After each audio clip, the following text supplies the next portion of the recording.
Namaskar. Welcome to the third day Swayam Prabha live session for the 10th batch of NEP-PDP participant colleagues from across the country. Yesterday we had a session on quality academic research and there was a lot of interaction. I think I am sure that participating colleague who participated in the yesterday's session got the real benefit of what are the various frameworks that are being suggested and implemented for the quality academic research across the higher education institution. From there today we have a very special and important session in the skill component in the NGP 2020 is emphasized a lot. Whether it is undergraduate program, whether it is a postgraduate program, or any aspect of the NGP 2020 focusing on the skill, how it can be, skill can be incorporated, how the skills can be integrated with the curriculum for the undergraduate and postgraduate programs. And then we have with us to deal with the session Dr. Srikant Mohapatra, our senior colleague and the Pro-Vice Chancellor of IGNOU, who has extensive experience in the not only the ODL system, in the general higher education system, and as a Pro-Vice Chancellor actively participating the policy decisions, policy discussions related to various aspects of NGP 2020 with the ministry and the UGC and within the system of IGNOU. Let me introduce him very briefly. Dr. Srikant Mohapatra at the moment is the Pro-Vice Chancellor IGNOU and otherwise he is an integral part of the faculty of IGNOU. He headed the very important operational divisions at IGNOU like Regional Services Division as a Director and Student Evaluation Division as a Registrar and then Director as Electronic Media Production Center. I think these are the crucial sections, divisions of the instruction, what you visualize in the open and distance learning university like IGNOU, very crucial aspects and very crucial divisions.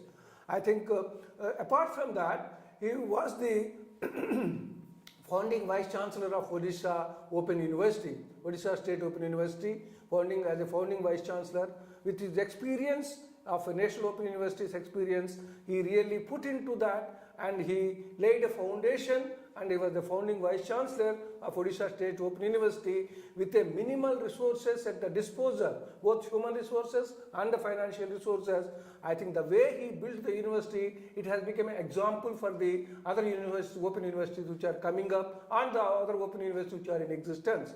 I think that is a very good example, and as far as the skill component is concerned, Government of India is emphasizing a lot vis-a-vis NEP 2020 and implementation, and we have a skill project, that's what you call the Sankalp, which we got it from the Ministry of Education and Ministry of Skill Development, and that is where the Professor Mohapatra is looking after that component as well.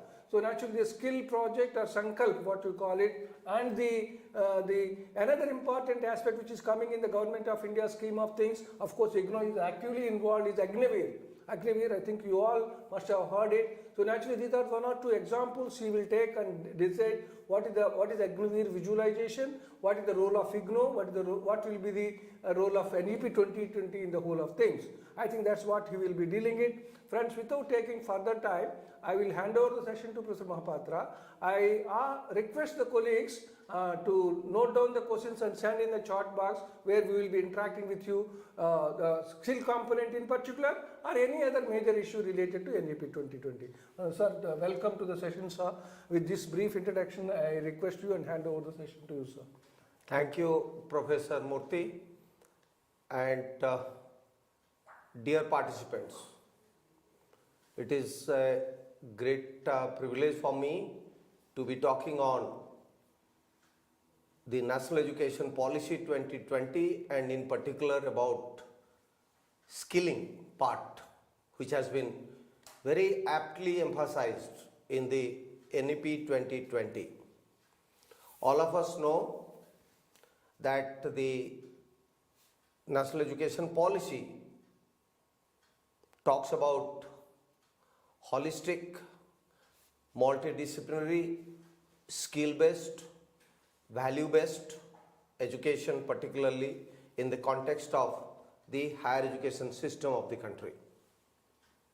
So skill is an integral part of the higher education ecosystem in the country, and the policy says that vocational education and skill education needs to be seamlessly integrated with higher education to make our youth, our pass outs, our students employable in the industry both within the country and abroad.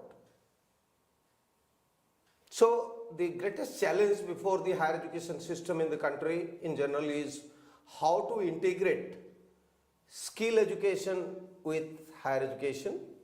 That is how knowledge and curriculum based teaching can be combined with skill based teaching so that the students will be benefited, they will be having industry exposure, and they will be suitably employed in our economy, and it will have a boost to the economy. Professor Murthy has talked about 2-3 things. One is he talked about the Agniveer scheme of Government of India. All of you know that last year the central government has introduced this scheme for recruiting youth to the armed forces, to the defense forces, in the army, in the navy, and in the air force. And the scheme is for 4 years. That means the youth who will be joining the armed forces at the age of 17 plus, that is 17 years and 6 months of age, up to 21 years of age, they will be serving in the armed forces for 4 years. And after 4 years, they will have a very handsome financial package which will help them to build up their career in the civilian sector in future. So the Government of India, while introducing this scheme, also thought that since the Agniveers under the Agnipath scheme will be working for 4 years in the defense forces, can the universities and the school system provide them higher education or better education for their upward mobility? And keeping that in mind, IGNOU was requested to develop a scheme for the Agniveers under the provisions of the National Education Policy 2020, so that all those Agniveers employed by the Indian Army, Indian Navy, and Indian Air Force can also get scope for higher education. So IGNOU has developed a scheme for those who have passed out 10+2 and those who have not passed out 10+2 and have joined as Agniveers in the armed forces, they will go to the NIOS, National Institute of Open Schooling. For those who are non-10+2, for those who are 10+2 and above, they will join IGNOU, and IGNOU will provide a skill-based undergraduate degree program of 3 years duration to these Agniveers. So as soon as they are recruited in the defense forces, they will also join the IGNOU's undergraduate program in BA, Bachelor of Arts, Bachelor of Commerce, Bachelor of Science, and Bachelor of Arts Vocational in Tourism Management. So 4 streams are available, and under these 4 streams, different disciplines like English, Hindi, Political Science, history, public administration, sociology, economics, physics, chemistry, botany, zoology, mathematics, geography, geology. These courses will also be made available to them, and they will be free to join either BA or become or BSc.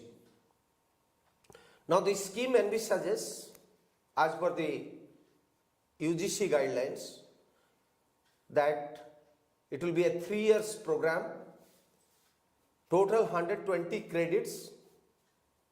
Each year there will be 40 credit worth of courses, and in each semester there will be 20 credit worth of courses. As you know that 1 credit is equivalent to 30 study hours. So in each year 40 credit means 1200 study hours, and in 3 years it is 3600 study hours. We have also decided that we will give weightage to the skill training imparted by the defense establishments. The Army will be providing them skill training. The Navy and the Air Force will also provide them skill training, along with on-the-job training.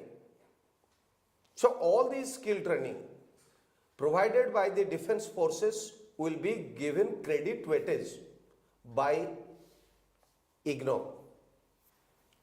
So out of 120 credits of courses, they will be doing 60 credit, that is 50% of the credits, which will be knowledge based, which will be IGNOU curriculum based undergraduate programs. And rest of the 50%, that is 60 credit, will be the skill training imparted by the armed forces or defense forces. So it will be knowledge component 50%, 60 credits, and skill component 50%, 60 credits. And in each year, they will have 20 credits of knowledge component and 20 credits of skill component, and they will get a undergraduate certificate. In the second year of their undergraduate program, they will have another 20 credits of knowledge component and 20 credits of skill component, and they will get a undergraduate diploma. And final year, they will have 60 credit of knowledge based courses or curriculum based courses as per the existing choice based credit system of IGNOU, and rest 60%, 60 credits, that is 50%, will be skill, and they will get a undergraduate degree from the Indira Gandhi National Open University. This scheme was given to the Ministry of Education.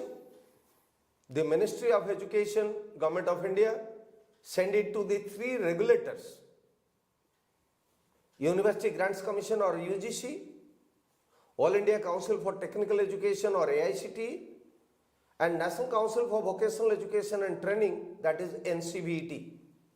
These are the 3 regulators. For general education, UGC is the regulator. For technical education, AICTE is the regulator, and for skill education, NCVT is the regulator. And all the 3 regulators have given in principle approval to the scheme, that is combining knowledge with skill, and the ratio is 50-50. What the scheme also envisages is that all the skill training that will be imparted to the Agniveers through the armed force establishments will be aligned with the NSQF, National Skill Qualification Framework, at the level of 4.5 and above. You know that the National Skill Qualification Framework starts from 1 to 8, and class 12 is 4.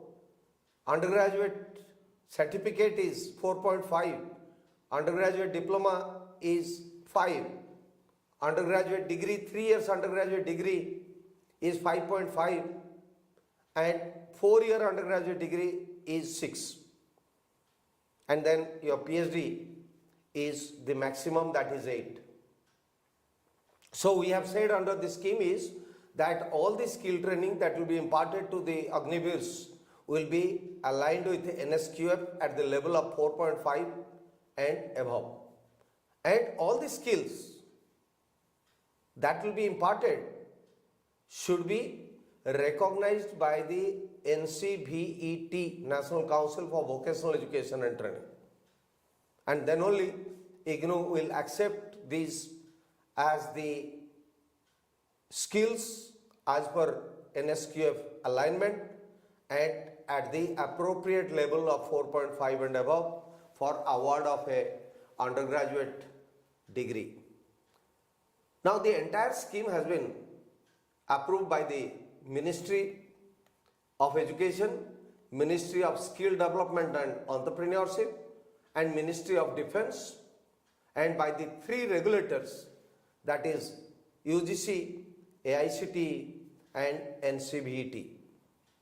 It is a unique attempt as per the National Education Policy 2020 to combine skill with knowledge. And this scheme will be implemented from the current academic session starting from January 2023. So we in IGNOU are in touch with the Army, Navy and Air Force for its implementation. An MOU, Memorandum of Understanding, with the 3 branches of the Defence Forces has already been signed in the presence of the Honorable Minister of Defence and the Minister of Education. And both the organization, the Defence Forces and the university, that is IGNOU, are ready for the implementation of the scheme as per the National Education Policy 2020. Another attempt which IGNOU has made to integrate skill with education is IGNOU has also directly applied to National Council for Vocational Education and Training to give it a dual recognition as an assessing body, assessing agency and an awarding body.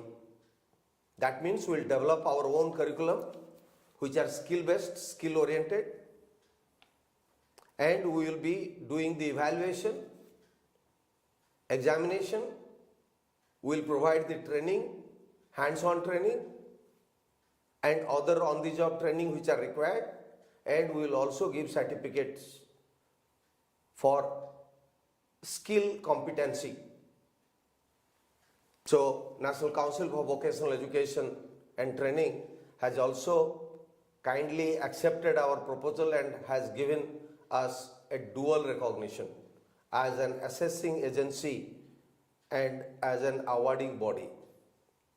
Similarly, IGNOU has also signed a Memorandum of Understanding with National Skill Development Corporation, NSDC, which is a public-private organization established by Government of India for promoting skill education in the country. And through this MOU, IGNOU will have access to 37 sector skill councils which are operating in the country for promoting skill education. And there are many industries which are aligned, many training partners which are aligned with NSDC for providing training. And after signing this MOU, we are also planning to start Bachelor of Arts applied in Hindi, Bachelor of Arts applied in Sanskrit, Bachelor of Arts applied in Urdu, and then Bachelor of Commerce applied, where we have decided that 75% component will be knowledge based, curriculum based, and it will be as per the UGC guidelines for the choice based credit system, where you have core subjects, major subjects, minor subjects, you will have skill components, you will have ability enhancement compulsory component, and you will have some portion of value education, which will be added to apprenticeship, internship, and field work. So when IGNOU has joined hands with the National Skill Development Corporation, we have decided that knowledge component will be given by IGNOU, that is 75% of the entire course will be knowledge based. That will be provided by IGNOU. And 25% of the skill or apprenticeship based component will take the help of National Skill Development Corporation, and through the NSDC will take the help of the sector skill councils and the industry partners attached to the sector skill councils. And out of that 25% which NSDC will help IGNOU to add to our curriculum, it will have internship, apprenticeship and fieldwork as one component, and then NSQF aligned skill courses as another component. So out of 120 credits, 90 credits will be knowledge based and 30 credit will be skill and apprenticeship based.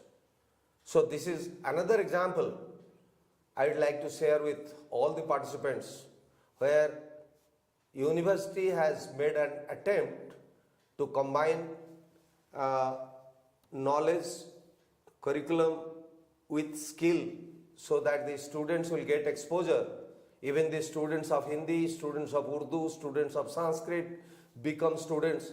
They will all get an opportunity for joining the industry, for industrial training, on the job training, which will help them for employment. There is another example that I want to cite here, is our initiative in signing a MOU with the National Council for Hotel and Catering Technology, NCHMCT, National Council for Hotel and Catering Technology, which is under the Ministry of Tourism. They have also signed a MOU with us to offer two programs: Bachelor of Science in Hospitality and Hotel Administration. We call it BHM, Bachelor of Science in Hospitality and Hotel Administration, and another is Master of Arts in Hotel Administration. By signing this MOU, we have also made a provision for 50-50 component in the curriculum. That is, the students will get 3 years diploma in hotel management from the hotel institutes which are recognized by NCHMCT. They will be doing 3 years course in hotel management and hotel administration, and in those 3 years they will also study the knowledge based courses or theory based courses from IGNOU, and by the end of 3 years they will be completing 120 credits worth of courses. So NCHMCT will give them a 3 years diploma and IGNOU will give them a BHM, Bachelor of Science in Hospitality and Hotel Administration, and this we have been running before the introduction of the National Education Policy 2020. And all the students who pass out they are almost engaged and employed in the industry. So this is another example where skill and knowledge have been clubbed together to enhance the employability of the students in higher education system in the country. Of course, the Ministry of Skill Development and Entrepreneurship has signed another MOU with Indira Gandhi National Open University for establishing extension centers in all industrial training institutes, Pradhan Mantri Kaushal Kendras, PMKKs, and Jan Shikshan Sanstans, JSS, across the country.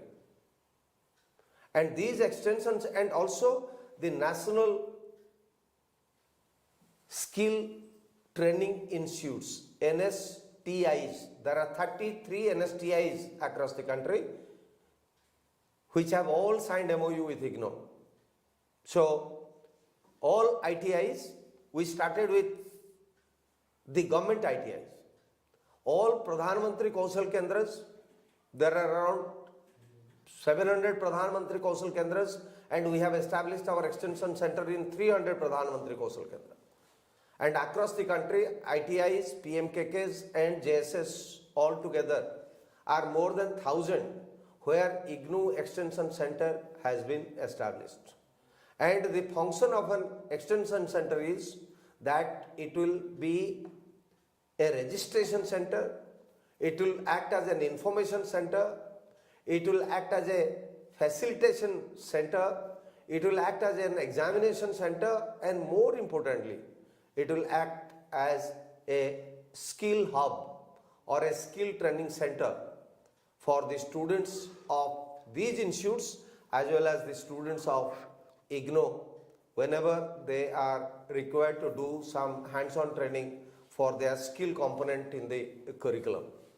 So the idea is that all the ITI students who are getting a diploma and after that they fail to come to the higher education because there is no seamless movement, upward mobility from a ITI diploma to higher education, IGNOU has facilitated that, and all those who are getting a diploma of 2 years, they are being treated as equivalent to +2 for the purpose of admission to IGNOU's Bachelor of Arts and Bachelor of Commerce and Bachelor of Tourism programs, and there will be a seamless movement for these students from a technical or vocational education to higher education in IGNOU.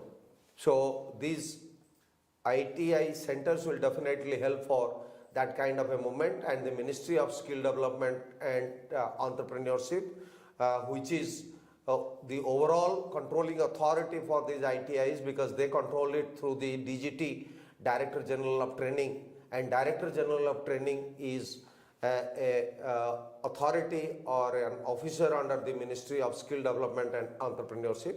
So the initiative of the Ministry for upward mobility of ITI students has been ensured through the MOU that we have signed.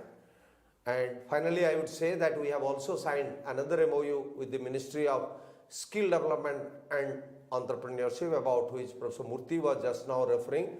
That is called the Sankalp project, which is a Government of India and the World Bank combined project for livelihood development and generation of employment in the rural part of the country. And our job, the university has taken the responsibility as a knowledge partner. We are the knowledge partner to provide training in the field of skill education to all the officials of the government working in the district level and are part of the SDC, Skill Development Committee, SDC, and all those officials who are working at the state level in the State Skill Development Mission. So State Skill Development Mission officials and District Skill Committee members, because the chairman of the district skill committee is the collector and the district magistrate himself. The district education officer, district industry officer, district agriculture officer, district tourism officer, the lead bank managers of the lead bank of the district, the principal of the ITI in the district, they are all members of the district skill committee. So IGNOU's job is to provide a training module and impart both online and face-to-face training to these officials to know how training will be imparted, how planning will be done, how budget will be spent, and how employment will be created or generated, and how the benefits of the skill initiatives of Government of India will go directly to the common man. So Skilling India, Digital India, Make in India are the motto of Government of India, and the National Education Policy 2020 wants to make India a skill hub for the entire world. And at present, though the skill scenario in the country, skill ecosystem in the country is still in its infancy, but in the days to come, Government of India has planned that skill will be given the maximum thrust, and when skill is or vocational education is integrated with school education and vocational education is integrated with higher education, then these targets will be easy to achieve. So, Dr. Murthy, I think Yes. I'll stop here, Yes. and if there are any questions from the participants, I'll be very happy to answer those questions. Yes. Friends, such a comprehensive and crisp presentation of the major schemes Government of India is emphasizing. Professor Mohapatra has presented it very briefly, but in a holistic way, what each scheme consists of, and various agencies are involved. It's not IGNOU alone. I think under 4 or 5 schemes he explained that. I request colleagues who are watching it may ask the questions in the chat box. By the time I get the questions, I have 1 or 2 things I will request Professor Mohapatra sir to talk about those things. Sir, I think it's a very well planned schemes at every stage, and the way you presented it made it so clearer. But when it is implemented, I think it is a very complex task. I think because of various agencies involved, because of various schemes, various components. I think you said particularly the Agniveer scheme, which is the very flagship scheme of the Government of India, is a 3 years program. For the, of course, you said non-10 plus 2 will go to the school, open schooling, Yes. open Yes. schooling. 10 plus 2 will come to IGNOU. I think, and then 3 major defense forces are involved in that, providing the skill training, and that skill training has to be inconsistent with the NSQF. I think a whole lot of exercise is involved. I know that the scheme is well laid out. It is now up to the implementation part. Of course, IGNOU has a major responsibility in that one, the 50% knowledge component. Only thing is, not only in this scheme, sir, even other schemes what you have talked about is the BA applied in Hindi, etc. And then the NCH, National NCH MCT. MCT, Yeah. And these are all the 3 years degree programs basically you are talking. So I got a little doubt. One side NEP-2020 is focusing on the 4 years program, and with these 3 years, how these two will be compatible at the same time? Will it be any, suppose tomorrow this colleague who has completed BA 3 years will be able to get the post-graduation if at all if they want to do it. So will that be a problem, or will that the National Education Policy 2020 says that a undergraduate program can be of 3 years, it can also be of 4 years. It doesn't say that it has to be 4 years only. It says that it can be 3 years. If it is a 3 years undergraduate program, then master degree will be 2 years. Okay. If it is a 4-year undergraduate program, master degree will be 1 year. So therefore, it is in consonance with the national education policy. Now, if you also see the national credit framework, which the government of India has launched in the month of November 2022, and also very recent UGC document which has come on credit and curriculum for the undergraduate programs, where they are also talking about a 3 years degree program and a 4-year degree program. So after your 10+2, if you are doing 1 additional year, you will get an undergraduate certificate. If you are doing 2 years after your 12 year of schooling, you get an undergraduate diploma. If you are doing 3 years of degree program, you will get a 3-year undergraduate degree. If you are doing 4 years of program after your 12th class, then you are getting a 4-year undergraduate degree, which will be called as honors degree. And if 12 credit worth of courses are also taught in the 4th year related to research, then it will be called a undergraduate honors degree with research. So in the national education policy and the national credit framework and UGC's undergraduate credit and curriculum framework, there is a provision for a 3-year undergraduate degree and a 4-year undergraduate degree. That is number 1. Number 2, you said that this policy will be very difficult and very complicated to implement because a lot of agencies are involved. The 3 armed forces, Army, Navy and Air Force are involved. Let me also tell you that when Government of India initially launched the Agnipath scheme and then told us that for the education upliftment of the students who join as Agniveers, IGNOU and NIOS should do something.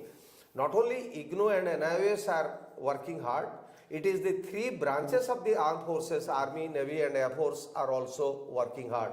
Because we have put a condition that all the skill training has to be NSQF aligned and it has to be recognized by the National Council for Vocational Education and Training, which is the skill regulator.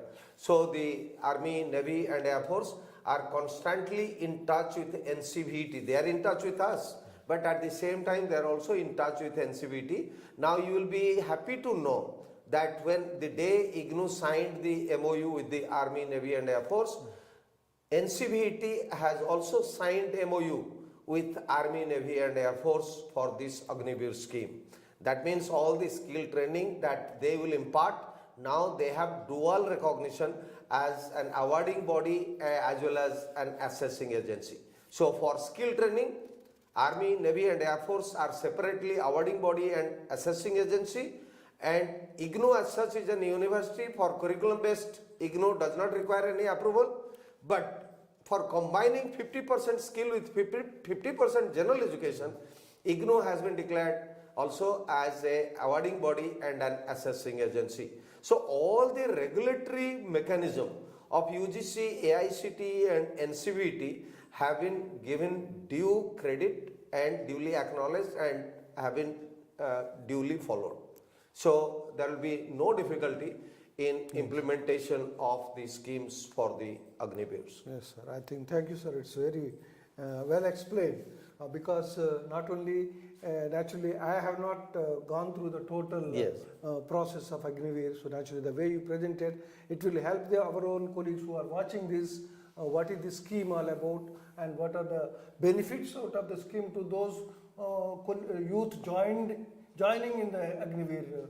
See, we have also made another provision. Yeah. Suppose somebody will not be able to do or earn 60 credit skill component in the armed forces. Suppose they only earn 40 credit of the skill component. Less than the required percentage. So there is a provision that they will get or they will do more IGNOU courses and complete the credit requirement for an undergraduate program. That is a very good flexibility. Yeah, there is a flexibility. Suppose somebody in the entire 3-year period, we will complete only say 90 credits out of 100 credits. So they will get an undergraduate diploma, undergraduate certificate, but they will come out of the armed forces, join again any of the regular study center of IGNOU and complete rest of the 30 credits, and then within the maximum period of 6 years, which is prescribed as the maximum duration of the program, and then they will also get a skill-based undergraduate degree from IGNOU. That's in a sense exit Yeah. and entry. Exit and entry, yeah. During those 4 years, they Yeah. may not be able to do it. So let them take. They can exit and- and they can again come back and join IGNOU within the maximum period to complete the undergraduate skill-based degree program. That's what is the another important component in the National Education Policy, the 20. multiple entry and multiple exit. I think in that way also. Yes. I think that's a very important thing, sir. I think maybe youth who will be joining as Agniveers has to cope up with their own training there. Absolutely. They will be under pressure to do the armed forces training and they will be under pressure to do IGNOU courses. Yeah. So if somebody is sort of some credits, Yes. no issues, they can come back and they can do the credits. And we have also made another provision that they can earn some of the credits by doing the online MOOCs courses through the SWAYAM platform. Okay. They can earn the credits because all the credits that they earn will be deposited in the academic bank of credit. I think that's very interesting, sir. I think with such a scope for flexibility Yes. and then provision of exit and entry, naturally that will help the youth. They may concentrate on which aspect they want it. Absolutely. I think that, of course, that will the main thing is the defense training they are bound to learn. And simultaneously, the colleagues who are after 4 years, I will go out and then my future has to be seen in a perspective. But I am very happy Yes, sir. that the defense forces at the highest level, that is the chief of the defense staff and the chief of the 3 wings of the armed forces, they were very keenly involved.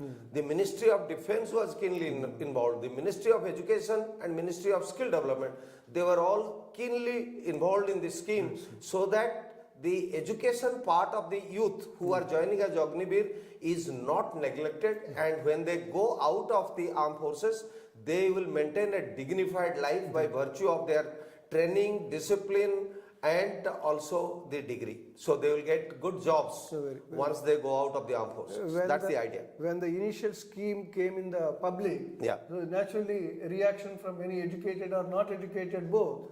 What is this 4 years? After that, what will be their life? What will be their life? Right. I think naturally the youth entering it 17 plus. Because they will be joining after 12th class 12th and when they go out and have only 12th pass, they may not get a job. Yes. So if by the time they exit from the armed forces with a graduation degree, then there are plenty of scope for them to even sit for the civil services examination and other state government competitive examination, and of course they will have plenty of other scopes in the public sector and private sector undertaking, including the paramilitary forces and the police forces. Maybe, sir, dissemination of such a massive scheme Yes. and with clarity to the youth is needed. Is there any visualization on that dissemination of information, public at large and youth focusing? No, absolutely, absolutely. Initially, people thought that only 4 years of service, but then there are many countries in the world which are also following this scheme, and India is not new to that. And the youth are also given a good handsome package, financial package after they come out. Now, if their education is also taken care of, and by the time they come out, they will have all the skills necessary to represent the country in a better way as a civilian. So definitely they will be sought after, most sought after people once they come out of the armed forces, and there will be no dearth of jobs for them. Yeah, I think such clarity is needed because 10 plus 2 child who wants to join an Agniveer, parents will be lost. I think the education on the scheme to the parents. See, like the way we joined the National Defense Academy NDA after 12th pass, and then we also get a graduation degree which is given by Jawaharlal Nehru University.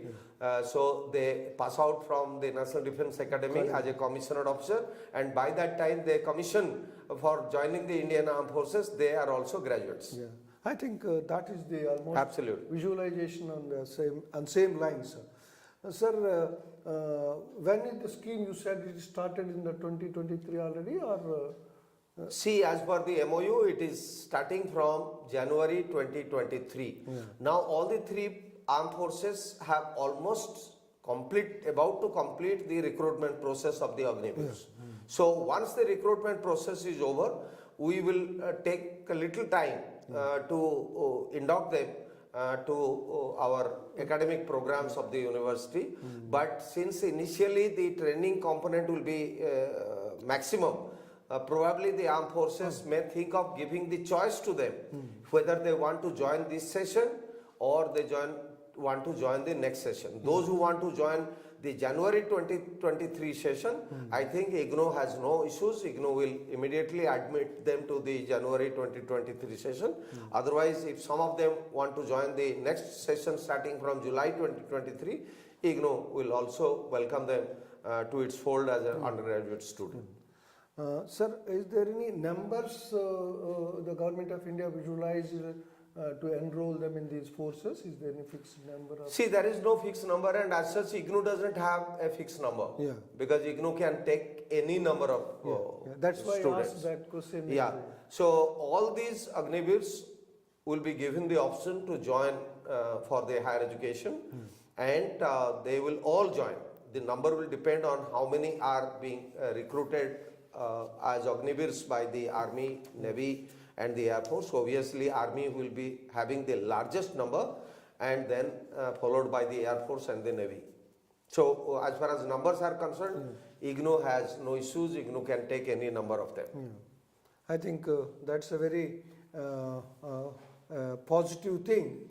Suppose naturally it depends on each wing of the defense Yes. how many they recruit. Yes. And naturally, if all of them are naturally because time is a fixed one.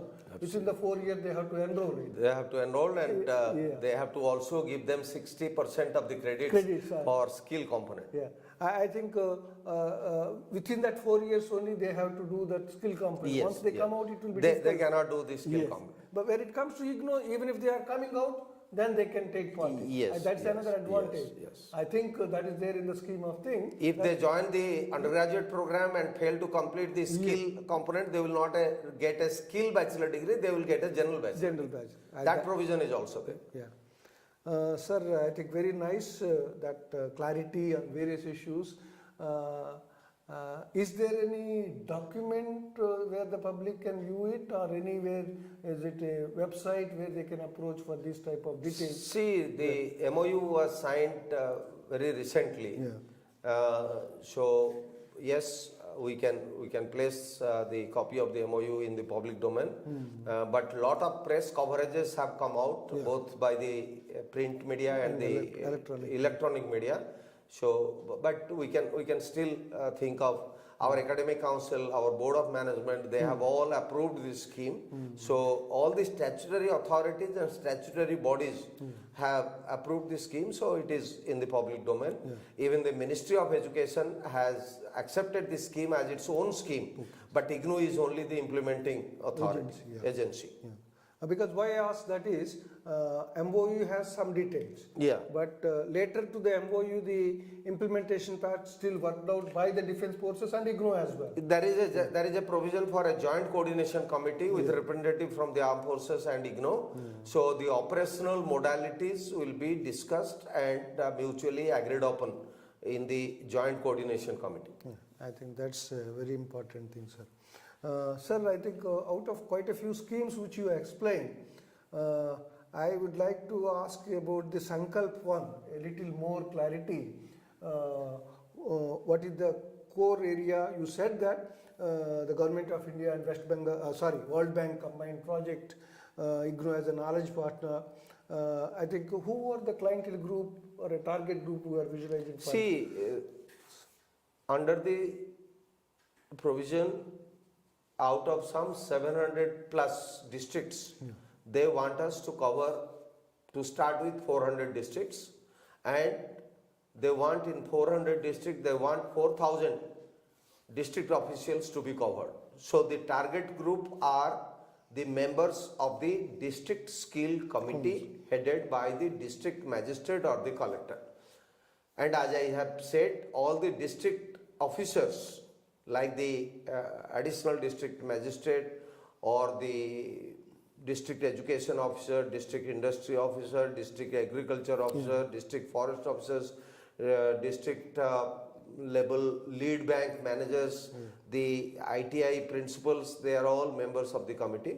So the idea is that IGNOU will provide them training in terms of how to plan the skill ecosystem at the district level, how to mobilize the resources, both financial resources, human resources, how to conduct training at the district level, what are the employment opportunities for the people, how to do impact studies of the training, how many of them are getting employed out of the training, what are the bottleneck in implementing Government of India schemes, what are the schemes as far as skill components are concerned, and how these schemes are to be implemented at the district level. All these will be part of the curriculum, and IGNOU is designing the curriculum, which will be a certificate level course of 16 credit worth, and all the district officials will be requested to join these courses, and they will also be appearing an examination which will be conducted by IGNOU. So initially the ministry wants that it should be implemented on a pilot basis in 3 states, that is Madhya Pradesh, Uttar Pradesh and Rajasthan. And all the district officials in all districts of these 3 districts, because you know that these are all Hindi speaking belt, Hindi belt. So the district officials of these Hindi speaking 3 states will join the program. IGNOU will impart them training by providing a dual method of online training, but when hands-on training will be imparted to them, IGNOU's experts, skill experts will go to the various places in the district and provide them the training, and the modules will be given to them both in a printed form in an LMS learning management system platform. So the learners' retention and their engagement in the studies will also be monitored both by the ministry and IGNOU. So we are constantly in touch with the ministry for implementation. Earlier ministry told us that you make a TNA study, training need assessment. So IGNOU has made a training need assessment study in almost 55 districts across the country. Those districts are urban districts, rural districts, tribal districts, hill districts, and various kinds of other aspirational districts. Various kinds of other districts were identified. IGNOU conducted a survey, and based on the survey, we identified the gaps in the skill ecosystem in India. What is the gap in planning? Why planning is not being properly done? What is the problem in resource mobilization? What is the budgetary provision? Is it sufficient? Is it adequate? Inadequate? If it is adequate, why budget resources are not being properly utilized? What is the training method? Who are the training provider? How training is imparted to them? And after training, how many youths are getting employed? If they are not getting employed in their own district or own state, are they migrating to other districts and other states? So a need assessment study for the training was conducted, and based on that, a curriculum has been designed, and with the support of the ministry, IGNOU is going ahead for providing training to the district skill committee members in 3 states in a pilot basis, and then it will spread to other districts. This is another a very, very focused scheme as far as skills.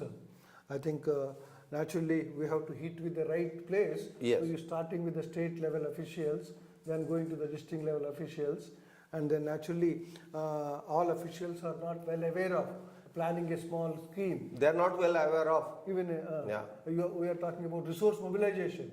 I think these are. Say for instance, there is a provision for preparing a plan. Skill development plan at the district level. Now many of the district officials during our assessment, they don't know they have to prepare a skill plan for the districts. So many of them, and they say that these committee meetings are not frequently conducted. For 1 year, there is no meeting in many of the districts. So a lot of skill gaps, lot of gaps are there in skill ecosystem at the grassroots level. After the training of the officials at the state and district level, the next phase is aiming at the... No, see, there are 700 districts, 700 plus. Yeah, 700 out. Initially they say that you cover 400 400, districts. yes. Now the ministry is saying that if they may request us to cover all the districts at one and all the district officials of all the districts across the country. So if it is expanded, it will expand to all the districts. Are the members of the district skill committee, and then the next target group will be the state skill development mission officials. What will be the total number in both the things? In 4,000, but the number Maybe may increase to say around 6,000 to 7,000. Yeah. Is the material as far as the from the IGNO side, because as a knowledge partner and we have prepared the material, Yes, and we have given it to the ministry for their approval. The ministry is going through the material, and once they give us the approval, then all the material will be translated into Hindi, but subsequently when we pan-India basis, it will be translated to other regional languages. And we are also preparing the videos. It will not be a textbook based, it will be also video lectures by experts in the field of skill. So it will be all put in the LMS platform, and we give the access to the district skill committee members to have access to the text content as well as the video content. And another major thing what you have highlighted, sir, delivery part. And Yeah, it is blended. Blended, yeah. It is blended. It is through both online performed in a workshop mode. Will be face to face. Yeah. So I think when it comes to the implementation, the major responsibility will be with IGNO. It appears. The major responsibility will be with IGNO. Now, the headquarter of the university is responsible for designing the course and for developing the material as well as the video. And once the nodal agencies for implementing it. So, like the way we operate for our own programs, our regional center, because the regional centers helped us in conducting the survey at the district level. Now they will be university in imparting training at the district and state level. I think, sir, very interesting and informative session. Of I don't know, at least I am aware of bits of a comprehensive picture of the either Agniveer scheme or the Sankalp. And along with that, Professor Mohapatra has highlighted two other schemes, but we don't have time to discuss it. That is the National Catering and NCHMCT, National Council for Hotel and Catering Technology. And the other one also looks very interesting, sir. BA applied Hindi, BA applied Hindi, Sanskrit, and also become applied. Yeah, because NGP, whenever we are discussing last 1 year, we are doing that. Questions are asking, sir, what is how to mix a multidisciplinary? Yeah. So now this scheme, if to me, appears that 75% curriculum based knowledge And 25% skill. apprenticeship based. I think this is where the multidisciplinary things can be put together. Absolutely. I think that's a very interesting. Friends, I am sure I got the maximum benefit of the Professor Mohapatra's presentation. Very, very well explained with a precise clarity. Because my worry, because with experience shows that when we are involved more than two agencies, things won't work so smoothly because it is the interpersonal relations among the members of the team of the project. But here, quite a few big agencies of the country are involved. Yes. I think three wings of the ministries and the IGNO, The regulators. Regulators are again a big organizations, UGC, AICT, and National Council of Vocational Education and Training. So that's why I really requested him to, sir, how the implementation will take place. But I think with such a clarity and then vision, I think that's what sir, another important thing said is, Murthy, the Agniveer scheme is not only it may be new to India, but it is already implemented in some of the parts of the world, other countries also. I think so that models are successful models. We wish that the youth who are entering as Agniveers and then get the defense training as well as the knowledge training through this scheme of Agniveer scheme, certainly it will help them. The time is over. I think many colleagues who are watching this SP Live session are asking that how to integrate with a BA program and a skill, and how to, even a conventional, what they are doing. A few clues and the answers to such a type of thing when you are visualizing a 3 years undergraduate program or 4 years undergraduate program, various components can be integrated. The only thing is you design your curriculum, involve the respective agencies. I think the sir has explained that every stage, NSDC, National Sector Skills and other ones. So this is where we have to do. There are few other operational things colleagues are asking again and again. We have been explaining, we have been informing you. This SP Live session is only for a specific theme-based interaction with the expert from this one. As far as you want to see the modules, print modules related to the 14 units and the video into the Swayam platform, for which URL is already sent to you in the first message when you receive to join this batch of NGP PDP program. I think with this clarity, let me profusely thank Prof. Mohapatra sir, which is very, very good. I am sure each one of you certainly must have this who could not.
Welcome, dear learners.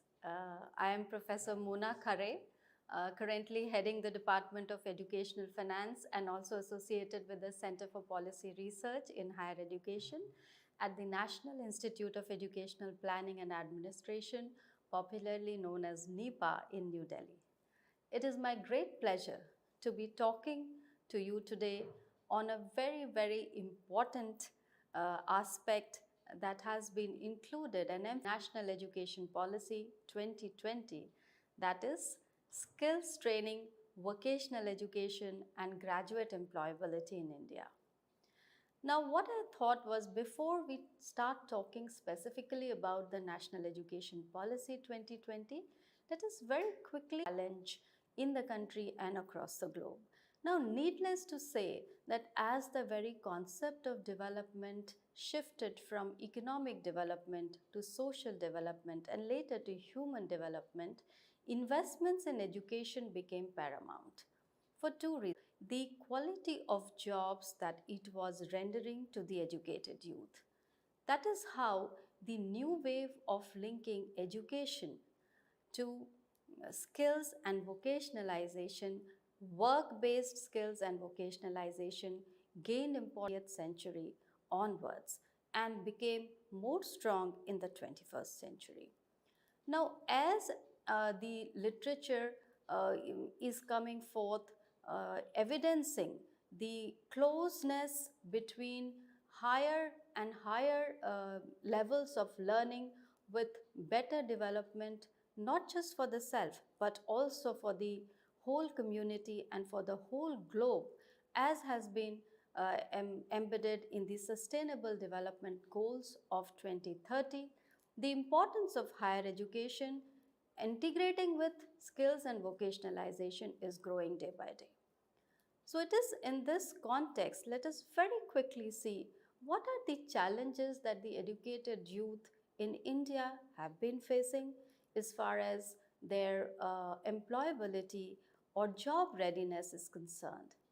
Now, if we go by these statistics, the very first thing that comes to fore demographic dividend that India is quoted to have. Demographic dividend can be exploited. Statistics prove that more than 50% of the Indian youth are either not befitting the skills that are in demand by the industry sector, or the quality of skills that they have with them are not up to the standards as demanded by the industry. There are three kinds: the perception gap, and the third one was the skills gap. Now, as far as the awareness gap is concerned, this gap relates to the knowledge regarding the job market, the knowledge regarding what kind of jobs are going to be available in future, what kind of opportunities are waiting for the educated youth, what kind of skills are going to be in demand. So that kind of awareness is missing or is less as compared to what the industry sector is projecting at. After the awareness gap comes the now the perception regarding the importance of a particular skill, be it the work-based skill or be it the generic skills, is also missing between the student, that is the learners, the teachers, that is the human force which is behind providing any kind of skills training to our youth, and the employers who are demanding the skills from these learners. So those kind of perception gaps also exist. And lastly, of course, the skills gap. Now, skills gap also, if we see, can be divided into three components: the knowledge and technical skills. So the employers are reasonably okay with the kind of skills that our graduates come with. Let us now come to the National Education Policy 2020 and what kind of a perspective it holds with regards to skill and what kind of does it propose. Now, I would like to call the National Education 2020 bring integrated elements of knowledge, skill building and vocationalization at all levels together. Why I also feel like calling it forward looking is because in 20, that is quality and equitable education policy, which can be enrollment, employability and excellence. These four E's in some way or the other reflect the better quality, sustainable development and lives for all individuals. Very quickly, let us look at the few major principles on which the education policy is based, or it is enshrined in the national education policy. The very first one being the recognizing, identifying and fostering the unique capabilities and capacities of each individual student. Now, it is for the first time the policy is saying that every individual has specific talents and it is important to recognize, identify and nurture them.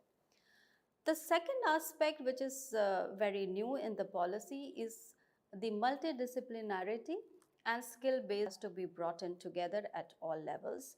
The third aspect, which is striking, is the extensive use of technology and training in digital skills, and this to generate the kind of skill, the employment and employability. Often, employment and employability are used interchangeably. But are these two the same? Is a question that one must ask. But are these two the same? Is a question that one must ask oneself. Now, if I have to answer sentence, employment and employability are in totality. So it comprises in skills, gain employment, to remain in employment, to progress in employment, but also contribute to the community and to the global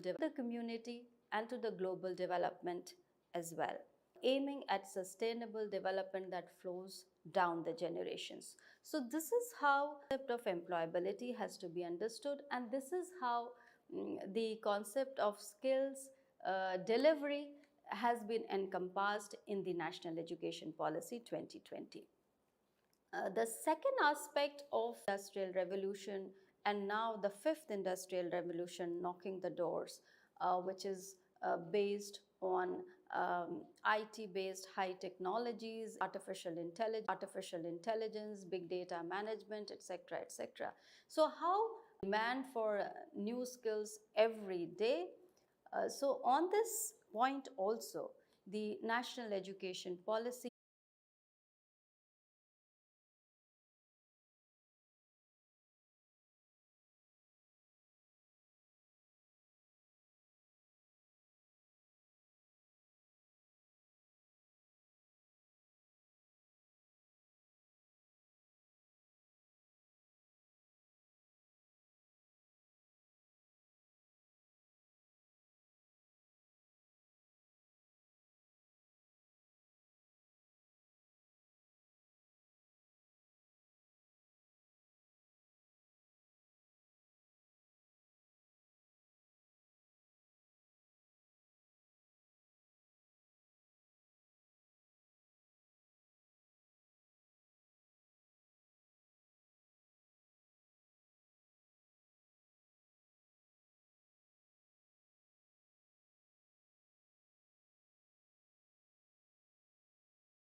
Thank you very much.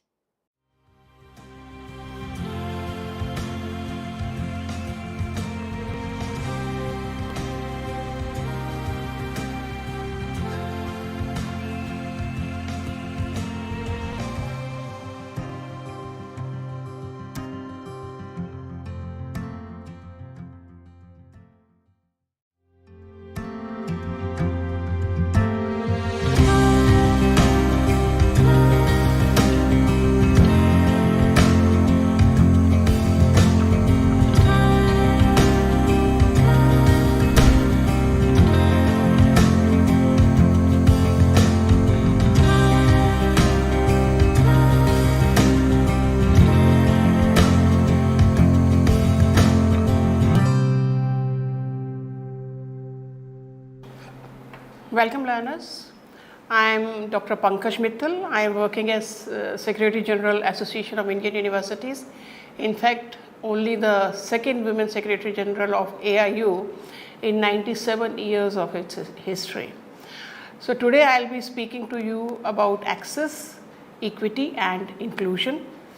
As you all know that the National Education Policy, which has come after 34 years and is a very, very innovative, democratic and student-centric policy, it talks a lot about the access to higher education.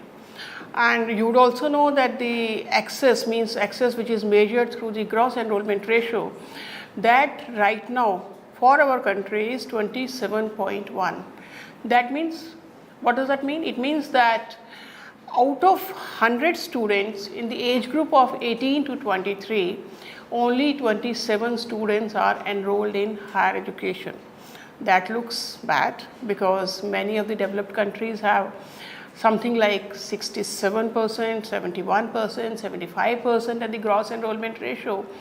And India, which is the second largest higher education system of the country, I mean, it is sometimes very surprising that we are the second largest higher education system of the country with more than 1,000 universities, more than 4 crore students, 15 lakh teachers, and something like 45,000 colleges, is still very low in terms of gross enrollment ratio, which is only 27.1 right now.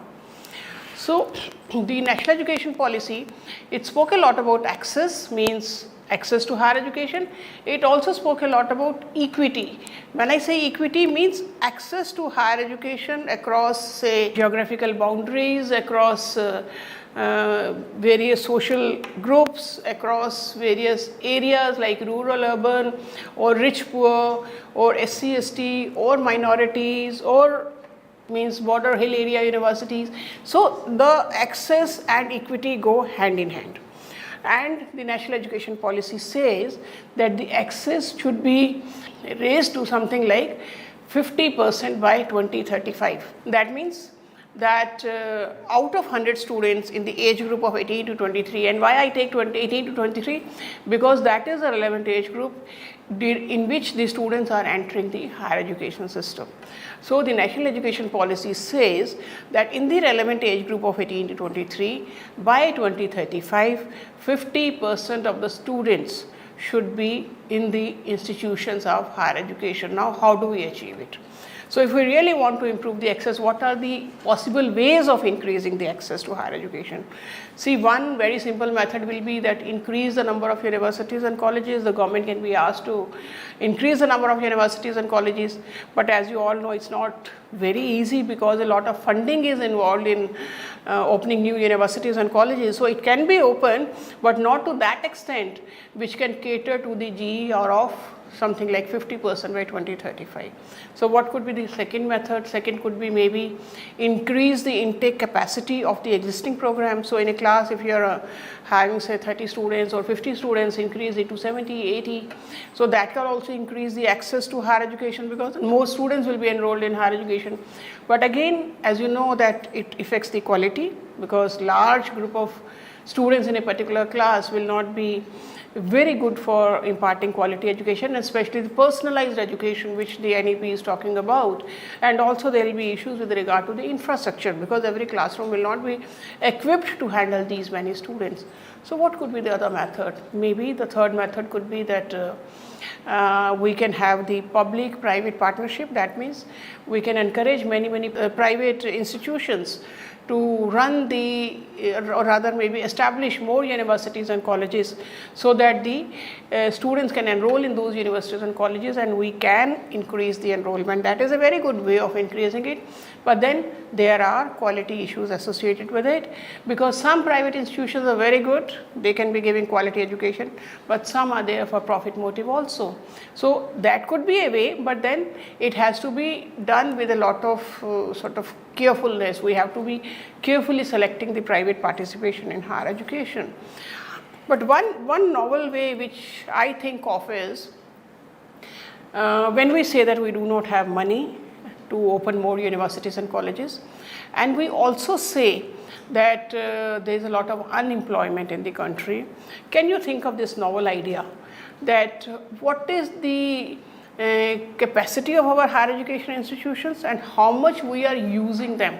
Are we using them to the optimum capacity? Is the optimum utilization of higher education institutions there?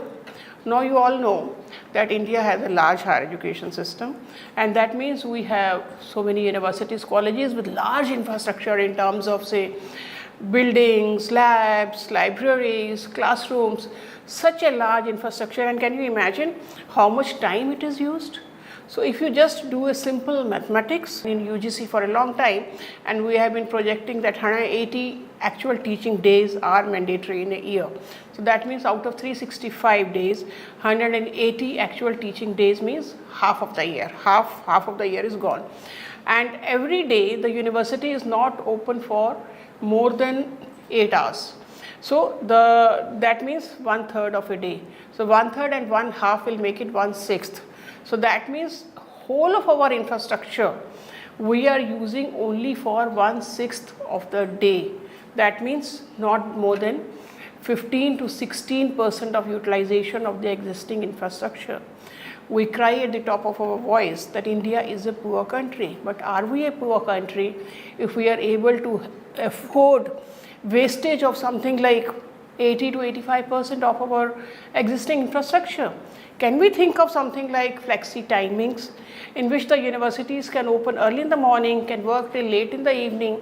At least we can think of doubling the time for which the universities and colleges are open, so that the existing infrastructure can be used for the maximum capacity. In the foreign countries I have seen, the universities open very early and they close very late in the night, and so there is a possibility of having flexi hours. I am not talking of 2 shifts, morning shift, evening shift. I am talking of flexi hours in which some classes can be held in the morning, some in the afternoon, some can be held in the evening. So just imagine that if this happens, the whole infrastructure can be used to the maximum possible extent. And if I am talking about double, so then we have already doubled the infrastructure without spending a penny, except for on more teachers, which will also address the issue of employment of teachers. So optimum utilization of resources is something which we should be doing for increasing the access, in addition to the methods which I have spoken so far. Another method which again the National Education Policy has given a lot of emphasis on is using the online methods of teaching. There are too many concepts. There is a concept of academic bank of credit where the students can be learning course-wise. There is a concept of online teaching, and now the University Grants Commission has said that any university which is rated as a A-grade university by NAC can be running online programs, means complete online programs. So the students can be enrolling in these programs in large numbers, and that will also address the access issue in a big way. And I am very sure that the online education will help in actually achieving the 50% gross enrollment ratio by 2035. So these were the possible ways in which we were thinking of increasing the gross enrollment ratio. But now let me take you to something different, and that is GER a right method of assessing the access to higher education? And we did a study. I at AIU did a study, and I published a paper in Economic and Political Weekly, which is available on eligible enrollment ratio. You know, how do we measure gross enrollment ratio? That is the number of persons enrolled in higher education divided by the number of persons who are in the age group of 18 to 23. But are all the people in the age group of 18 to 23 eligible to get admission in higher education? No. Who is eligible to get admission in higher education? The persons who have passed 12th class. So who will be the eligible population who will be able to get admission in higher education? That means persons in the age group of 18 to 23 who have passed 12th class. So if we see that population as the population, as the base population from which the enrollment is there, and we did a study with say around 10 countries, and these 10 countries were USA, Germany, France, UK, China, Brazil, India, Indonesia, South Africa and Pakistan. So these 10 countries we studied for a period of 2013 to 17 to see what is the difference between gross enrollment ratio and eligible enrollment ratio in these countries. And you will be surprised that India, which was almost at the end, means at number 8 in these 10 countries in the gross enrollment ratio, as soon as we use the term EER, eligible enrollment ratio, India's position climbed up, because When we talk of gross enrollment ratio, we are talking of the total population. When we are talking of eligible enrollment ratio, we are talking of the eligible population.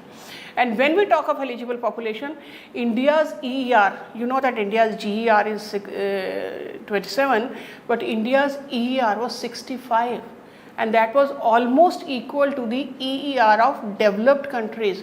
In fact, when we saw the difference in the GER and EER for different countries, we saw that the difference was too much for the developing countries and the difference was very less for the developed countries.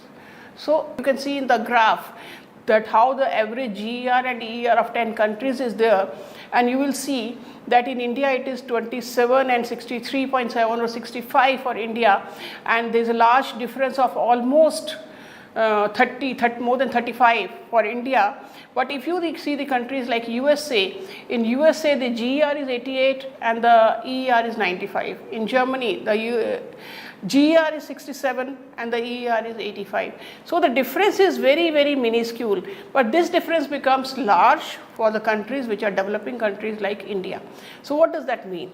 It means that the gross enrollment ratio, which is a ratio of the enrollment of the total population, and which we are thinking as a problem of the higher education system, is actually a problem at the lower education, means at the school education. Because if we have enough population, say more population who are eligible to get admission in higher education, then with that base population, and even if we have the existing, like right now also if you see the transition rate, large, something like 90% students who are passing 12th class are going to higher education, but the 12th pass outs are very less. So with the same transition rate, the GER can be reaching very high. So therefore we have to address the problem at the school education. We have to reduce the dropouts at the school level. We have to increase the number of pass outs who are past 12th class and are eligible to get admission into higher education. And the moment we increase that base, the admission to higher education is already there. Even if the existing level of admission to higher education, the GER will climb like anything. And the 65 which I am telling you, the 65 EER is already comparable. I mean, we are talking of 50, but 65 is already there in India, where the eligible enrollment ratio is almost comparable to any developed country.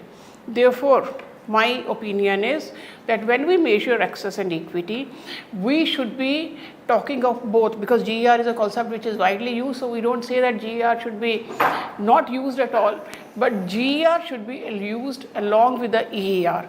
So GER and EER both together will decide that what is the actual scenario of access to higher education. We cannot depend upon only one parameter, that is GER. We should be talking about GER and EER and then say where the India stands, because GER is a concept which was developed by the Western countries. So in India or the developing countries, EER maybe is it would be a better measure, because it actually talks of the problem, where it is, where to hit and where to address the problem.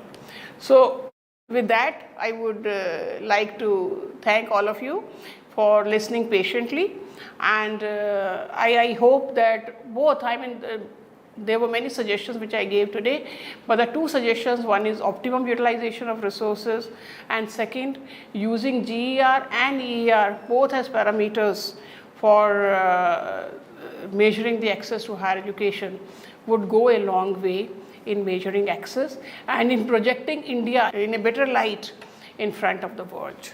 Thank you very much. Happy learning. Keep learning. Thank you.